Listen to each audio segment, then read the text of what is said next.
Everyone, এই ভিডিওতে আমরা বিভিন্ন প্রকার আর্ডিনো ডিভাইস সম্পর্কে জানতে পারবো এবং সবথেকে মেন কথা আর্ডিনো কি আর এটা ব্যবহার করে আপনারা কি কি করতে পারেন, আর সবথেকে মূল্যবান কথা যে আর্ডিনো ব্যবহার করে কিভাবে হ্যাকিং করা সম্ভব এবং কি কি ধরনের অ্যাটাক কিংবা কি কি ধরনের হ্যাকিং টেকনিক আপনারা আর্ডিনো ব্যবহার করে করতে পারবেন।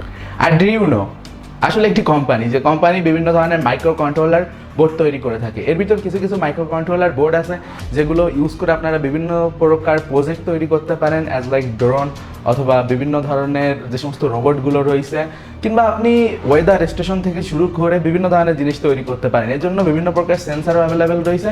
আর আর্ডিনো আইডিই ব্যবহার করে আপনারা বিভিন্ন আর্ডিনো চিপে ফ্ল্যাশ করতে পারেন। তো আর্ডিনো কি নির্দিষ্ট কোনো একটা চিপ না, আসলে আর্ডিনো কোম্পানির বিভিন্ন প্রকার মডেলের চিপ রয়েছে। এর ভিতর আর্ডিনো উনো অথবা ইউনো, আর্ডিনো ন্যানো, তারপর Arduino pro micro, Arduino pro. তো এগুলো হলো আর্ডিনোর যে নর্মাল যে বোর্ড, এগুলো ব্যবহার করে আমরা বিভিন্ন প্রকার প্রজেক্ট করতে পারি, যেগুলো মেকানিক্যাল অথবা ইঞ্জিনিয়ারিংয়ের ক্ষেত্রে অনেক বেশি গুরুত্বপূর্ণ।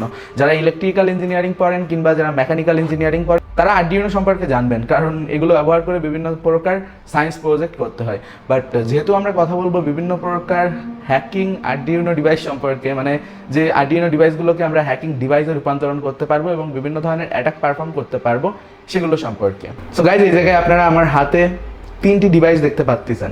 মেনলি আমরা এই সিরিজে এই তিনটি ডিভাইস সম্পর্কেই কথা বলবো আর দেখবো যে এই তিনটি ডিভাইস কিভাবে প্রোগ্রাম করা যায় এবং তাছাড়া আর্ডিনো ব্যবহার করে আমরা কিভাবে প্রোগ্রামিং করতে পারি এই ডিভাইসগুলোতে, আর এগুলোর ব্যবহার কি কি।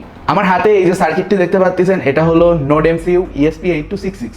এটা একটি মাইক্রো কন্ট্রোলার বোর্ড এবং এটা হলো এর ওয়াইফাই ইউনিট, আর তার পাশাপাশি এটার কন্ট্রোলার ইউনিট, আর এটা হলো USB পোর্ট। এটা ব্যবহার করে ফ্ল্যাশ করা যায়। আর তাছাড়া এই জায়গায় বেশ কিছু কানেক্টিং পিন রয়েছে। এই কানেক্টিং পিনগুলো ব্যবহার করে আমরা এটিকে বিভিন্ন ধরনের রিলে বোর্ড, সেন্সার এবং এর পাশাপাশি বিভিন্ন ধরনের মাইক্রো কন্ট্রোলারের সাথেও কানেক্ট করতে পারি। কিছু কিছু প্রজেক্টে একাধিকও মাইক্রো কন্ট্রোলারের প্রয়োজন হতে পারে।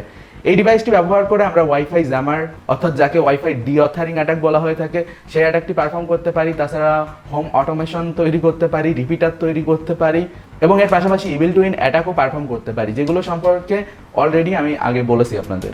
আর এর জন্য পুরোনো ভিডিওগুলো একটু ভালোভাবে দেখেন। এই যে চিপসেটটি, এটা হলো ESP32। তো এটার ওয়াইফাই ইউনিট একটু বড় এবং এটা আসলে আপনার যে নোড এমসিইউ ছিল ওটার থেকে কিন্তু একটু প্রিমিয়াম, আর এটার ফাংশনও বেশি। এটাতে ডিসপ্লে কানেক্ট করা যায়, এর পাশাপাশি এটাতে আমরা আরও বেশি স্টোরেজ পাই, যার ফলে আরও বড় বড় যে সমস্ত প্রোগ্রামগুলো ESP8266-এ সাপোর্ট করতো না সেগুলো কিন্তু এটাই করে। আর ESP32 ব্যবহার করে আমরা ওয়াইফাই পেনিট্রেশন টেস্টিং এবং এর পাশাপাশি ডিঅথারিং মতো করতে পারি এবং তার পাশাপাশি নোড এমসিইউ ব্যবহার করে টুকটাক যত যা করা যায় সব কিছুই করা যায়।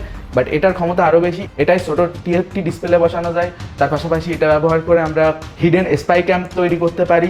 তাছাড়া বিভিন্ন ধরনের ওয়াইফাই প্যাকেট ইনজেকশন টাইপের অ্যাটাকগুলোও কিন্তু করতে পারি। সো গাইজ, বিভিন্ন ধরনের ওয়াইফাই অ্যাটাক পারফর্মিংয়ের জন্য ESP32 আর ESP8266 অনেক গুরুত্বপূর্ণ এবং জরুরি ডিভাইস। আর এইগুলো কিভাবে আমরা প্রোগ্রাম করতে পারি এবং বিভিন্ন ধরনের হ্যাকিং স্ক্রিপ্ট, হ্যাকিং টুল ব্যবহার করে কিভাবে এগুলো দিয়ে হ্যাকিং অ্যাটাক পারফর্ম করা যায় এগুলো সম্পর্কে আমরা ফার্দার আরও জানবো। গাইজ, আমার হাতে ছোট এই যে মাইক্রো কন্ট্রোলারটি দেখতে পাচ্ছেন, এটা হলো ডিগি স্পার্ক কিংবা এটাকে আপনারা এটাইনি85ও বলতে পারেন।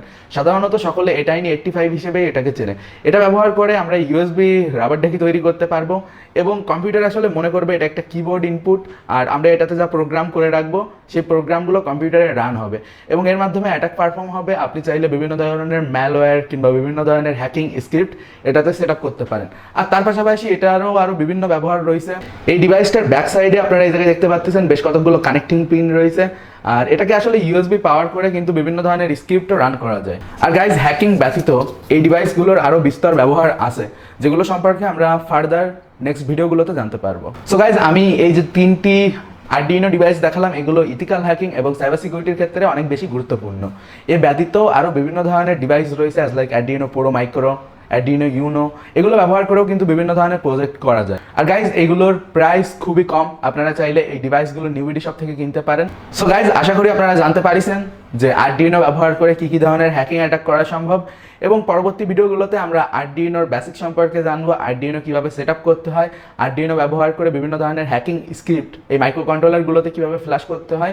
আর গাইজ, এছাড়াও বিভিন্ন ইঞ্জিনিয়ারিং প্রজেক্টে এই মাইক্রো কন্ট্রোলারগুলো ব্যবহার করে আরও কী কী করা যায় সব কিছু জানতে পারবেন। সো এই ভিডিও এই পর্যন্তই, দেখা হচ্ছে পরবর্তী ভিডিওতে।